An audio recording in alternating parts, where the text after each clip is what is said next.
Alô, amigos, alô, amigas, alô, estudantes, alô, estudiosos, alô, aquele que gosta de estudar ciências humanas. Eu sou o professor Everaldo Libório Dias e estamos aqui mais uma vez para dirigir a você uma aula de história. Ao mesmo tempo, convidamos a você para se inscrever em nosso canal no YouTube, Oficinas de Humanas, onde você tem as aulas postadas lá por tempo indeterminado, para que você consiga ver a aula, acessar o conhecimento, observar. Convide também seus amigos, seus colegas, pessoas que você sabe que gostam de ciências humanas, que gostam de direito, de história, de geografia, de sociologia, não é isso? Convide literatura, convide essas pessoas para se inscrever no nosso canal, para divulgar o trabalho, divulgar o acesso ao conhecimento. Tá legal? E na nossa aula de hoje, na nossa dica de hoje, vamos abordar a Idade Média, o sistema feudal. Valeu, meus guerreiros!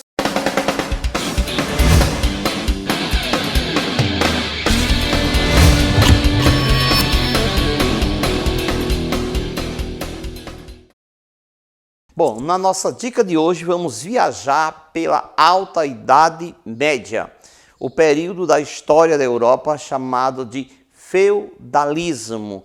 Como viviam as pessoas, como se organizavam socialmente, politicamente, quais eram os valores culturais, qual é a mentalidade, qual é a produção intelectual. Então esse sistema chamado feudalismo, que por um bom tempo foi denominado de Idade das Trevas, a noite que durou 1000 anos. Quem dizia isso? Os renascentistas, que marcaram a transição da Idade Média para a Idade Moderna, os iluministas, que marcaram a transição da Idade Moderna para a Idade Contemporânea, chamavam a Idade Média de Idade das Trevas, período da pura ignorância. Na visão deles, a história hoje não aceita essa concepção de que a Idade Média foi Idade das Trevas, porque se tem uma compreensão, um entendimento de que cada época tem sua própria identidade. Mas hoje vamos abordar as características gerais da Idade Média, até porque tem muita influência sobre o nosso mundo de hoje com o cristianismo, com a Igreja Católica Apostólica Romana, que nasce na Roma Antiga, mas exerceu o seu poder máximo durante o quê? A Idade Média. Então vamos abordar. Veja bem, no mundo feudal, como é que ele nasce? O mundo feudal ele nasce em decorrência da crise do sistema escravista de produção. Vamos lembrar que o Império Romano cai quando existe falta de escravos. A falta de escravos gera queda na produção, que vai gerar aumento de preços, revoltas sociais. A queda na produção, o Estado vai arrecadar menos e não vai ter força para manter todo o seu exército. O enfraquecimento do Estado romano provoca a invasão de Roma sucessivamente por diversos povos. Esses povos que invadiam Roma eram chamados de bárbaros. Esta denominação é a denominação dos romanos, porque a mesma violência que os germânicos praticaram contra os romanos também praticaram contra outros povos. Só que quando os romanos invadiam os outros povos, não eram chamados de bárbaros. Não é isso? Por que isso acontece, professor? Porque a história foi contada pelos romanos. Então, o sistema escravista entrou em crise, as guerras eram constantes, o que era o Império Romano se fragmentou em dezenas de povos, o mundo se ruralizou. E nasce o feudalismo, da fusão da cultura germânica, do povo que dominou, com a cultura latina do povo que foi dominada, né? Então, dessa fusão cultural, nasce o feudalismo. O feudalismo, aqui tem uma imagem para você perceber o que era um feudo. O castelo aí, o centro de poder, você vê que é cercado, é isolado, como um instrumento de segurança. Você perceba que em torno do castelo você tem água. Ali é uma forma de defesa contra invasões externas. E você tem os camponeses trabalhando, porque o feudo se dividia em terras de descansos, em pomar, em parte produtiva, não é isso? Então aí uma visão de como funcionava o sistema feudal, numa visão, né, de uma imagem. Agora, economia feudal, vamos lá, traços econômicos. O mundo que surge com a queda de Roma é o mundo rural. Porque com a invasão de Roma, o povo foi fugindo da cidade para o campo. Então emerge o mundo rural. Esse mundo rural tem uma economia de subsistência. Então eu sou dono de uma área de terra, sou um nobre, tem muita gente vindo da cidade para cá e quer trabalhar, eu não tenho escravos para produzir, tenho terra que não consigo produzir. E esses camponeses, essas pessoas, querem alguma coisa para trabalhar. Então vão trabalhar para mim em troca de uma parte na produção. Ao ceder terra a essas pessoas, elas assumem uma série de obrigações para comigo. Banalidade, corvéia, prestações, mão morta, não é isso? São as relações servis. Então, no mundo feudal, prevalece a servidão, que é melhor do que a escravidão. Porque na servidão, o servo não é propriedade do senhor. O filho do servo não é propriedade do senhor. E o servo tem uma pequena parte da produção. Tá certo? Então, a servidão substituiu o escravismo da Roma antiga. Bom, um mundo excessivamente rural, a economia de subsistência. Eu vou produzir para o meu próprio sustento. Então tem a policultura, por exemplo. As relações de trocas eram poucas. Inexistiam? Não, existiam, mas eram poucas. E na maioria das vezes se fazia sem o uso de moeda. Imagine eu ter uma área que produz muito arroz e outra que produz muito feijão.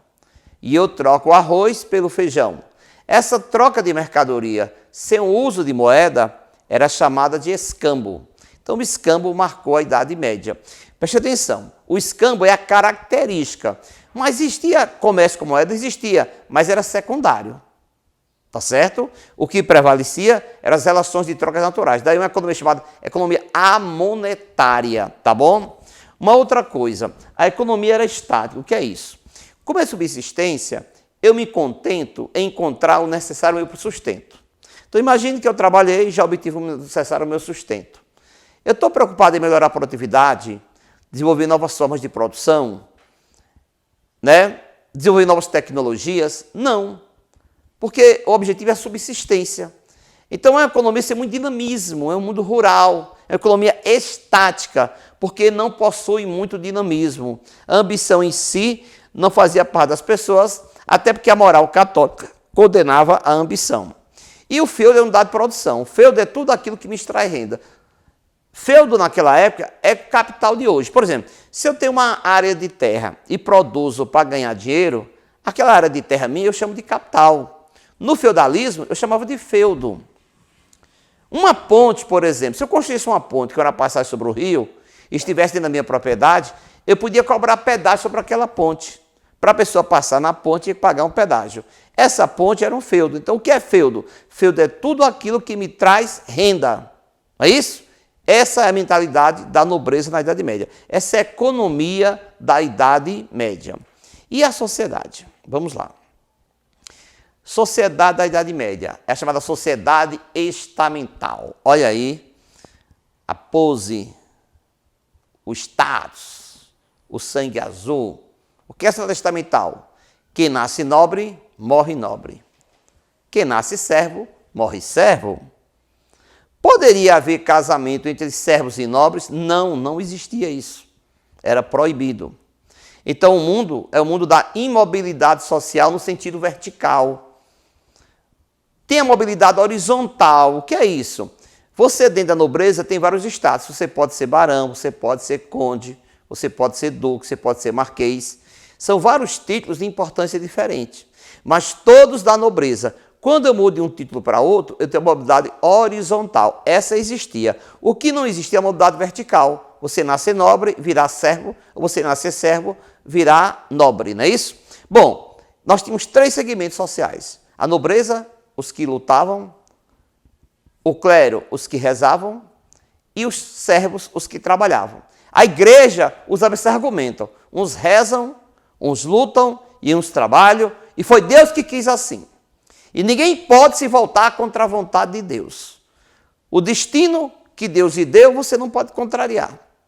Né? É a tese da predestinação. Isso era usado para convencer os servos a aceitar a servidão. Não é isso? E como se davam as relações sociais? Veja bem, quando um servo ajudava outro servo, Aí nós temos a relação comunitária. Vamos lembrar nos dias de hoje, não tem naquela área lá das cidades, geralmente nos bairros periféricos, onde prevalece a pobreza, você tem às vezes, junta uma comunidade de 15, 20 pessoas, vamos fazer a laje de nosso amigo, ele vai fazer uma laje domingo. Aí todo mundo vai lá, trabalha para fazer a laje, ele faz aquela feijoada, né? Todo mundo almoça, ninguém está à procura de dinheiro, é um trabalho coletivo. O nome disso é relação comunitária. É igual na roça, na era de sequeiro.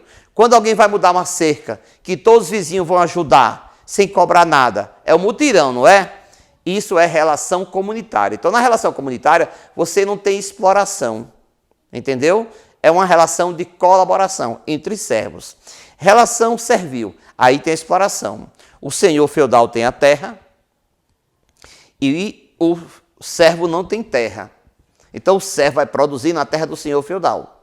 Para o servo produzir na terra, ele paga vários impostos. Vou usar o exemplo 3. Parte da produção que o servo produz é entregue ao senhor em forma de talha.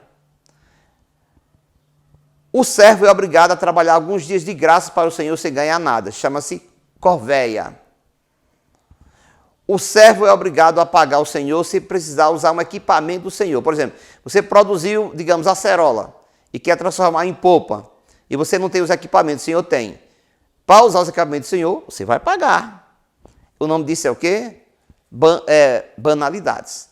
Então, essa relação de exploração, é servidão, o nome dessa relação. O servo não é dono da terra, ele tem a posse da terra. Agora, tem a relação entre os nobres. A relação entre os nobres é chamada suzerania, vassalagem. Porque tinha alguns nobres que não tinham terra, até porque na Idade Média, só o primogênito herdava. Então, o nobre pegava muito de terra que tinha e distribuía para outros nobres. Em troca de quê, professor? De prestação de serviço militar. O senhor que dava uma parte de sua terra a outros nobres era chamado de suzerano. O senhor que recebia as terras era chamado de vassalo. Qual é o ganho? É que o vassalo tem a obrigação de lutar na guerra que o suzerano se envolver. Então, se o suzerano for para uma guerra, todos os seus vassalos vão lutar com ele. Então, veja bem, o vassalo não é igual ao servo. Qual a obrigação do servo? Trabalhar na enxada, pagar banalidade, prestação, mão morta, corveia. Qual a obrigação do vassalo? Lutar no exército do suzerano. Agora, se o vassalo fosse ameaçado por alguém, o suzerano tinha o dever de dar proteção ao vassalo. Por isso que diz que no mundo feudal, as relações de suzerania e vassalagem tinham obrigações recíprocas. Suzerano tem obrigação com o vassalo, vassalo tem obrigação com o suzerano. Esse é o mundo da Idade Média, do ponto de vista das relações sociais. E as mulheres viviam subalternas, submissas. Quando a mulher se destacava pela sua inteligência, pela sua capacidade, pela sua iniciativa, ela era chamada de bruxa. E muitas mulheres foram queimadas na fogueira, acusadas de bruxaria, porque sabiam tanto quanto os homens. E uma mulher dessa só pode ser possuída. Então, isso existia na Idade Média. As mulheres sofriam bastante, né? Vamos agora na perspectiva da cultura, do pensamento, né? Como pensa o homem feudal? A Igreja Católica tinha o controle do conhecimento. Quem pensasse diferente era censurado. A pessoa que discordava da doutrina da Igreja Católica era chamada de herege. E o herege sofria várias punições. A mais conhecida era ser queimado na fogueira. Então, no mundo feudal, não existe a liberdade de expressão. A Igreja controla tudo. A Igreja não permite que as pessoas tenham acesso ao conhecimento, nem mesmo da Bíblia. O católico não lia a Bíblia, até porque era analfabeto, mas a Igreja também não permitia. O argumento é que somente o clero tem preparação intelectual para saber interpretar a Bíblia. Então o fiel não lia a Bíblia. Não é isso? Daí a ideia da Igreja estar usando imagens nos templos, imagens do céu, de anjos, de harpa, e imagens do inferno também. Porque através dessas imagens que a Igreja passava a mensagem para as pessoas, já que as pessoas não liam. Né? Então veja que o conhecimento era muito controlado na Idade Média. Teocentrismo. O homem se volta para Deus. Na Idade Média, a gente nasce e começa a se preparar para a vida após a morte. Né? É como se a vida aqui não pudesse ser vivida. Os desejos eram reprimidos. Existia autoflagelação. Você castigar seu próprio corpo, você se chicotear. Se eu tenho um desejo e eu acho que aquilo foi pecado, que eu desejei, eu tenho que punir o corpo. A ideia da autoflagelação. Isso existia na Idade Média. Caminhar sobre espinhos, fazer jejum demorado, chicotear o próprio corpo, fazia parte desse período. Geocentrismo. Se dizia que a Terra era o centro do universo. E ai de quem discordasse. Vocês lembram que na transição para a Idade Moderna, Galileu foi dizer que não era, quase que ele morre por isso. Geocentrismo, Terra como centro do universo. Justo preço. Qual a ideia? Lucro é usura. Usura é pecado. Quem vive do lucro vai para o inferno. Então, se eu vender uma coisa, eu só vou cobrar o meu trabalho. Eu não posso cobrar lucro. Emprestar dinheiro a juro, segundo o princípio católico, vai tudo para o inferno. Porque ele diz que quem empresta dinheiro a juros está alugando o tempo, que foi criado por Deus e não pelo homem. Então, como pode o homem alugar uma coisa que pertence a Deus? Não é isso? Então, essa é a ética religiosa da Idade Média. Ascetismo é a vida devotada ao mundo espiritual, né? Então, as orações, né? Até rir, para muitas vezes, era pecado. Porque esse homem que ria não temia a Deus. Então, de viver submisso, temente a Deus, se preparando para a vida após a morte, não é isso? Bom, e na filosofia? Bom, na Alta Idade Média, existe uma corrente que, na verdade, ela não nasce na Idade Média, ele já nasce na Roma Antiga. É isso? Mas que teve muita influência na Idade Média, que é a filosofia patrística. E por que esse nome patrística? Porque vem dos padres. É isso? E aqui tem a imagem do seu principal expoente, Santo Agostinho, que viveu na Roma Antiga. Ele não viveu na Idade Média. Ele morreu em 430. Ele era africano, de Hipona. Sua mãe, Mônica, era católica. O pai dele, não. A mãe dele esteve morando em Milão com ele, vivendo dificuldades. E foi muita influência pelo bispo Ambrósio, que vai terminar convertendo Santo Agostinho ao catolicismo. Mas ele era considerado um devasso antes.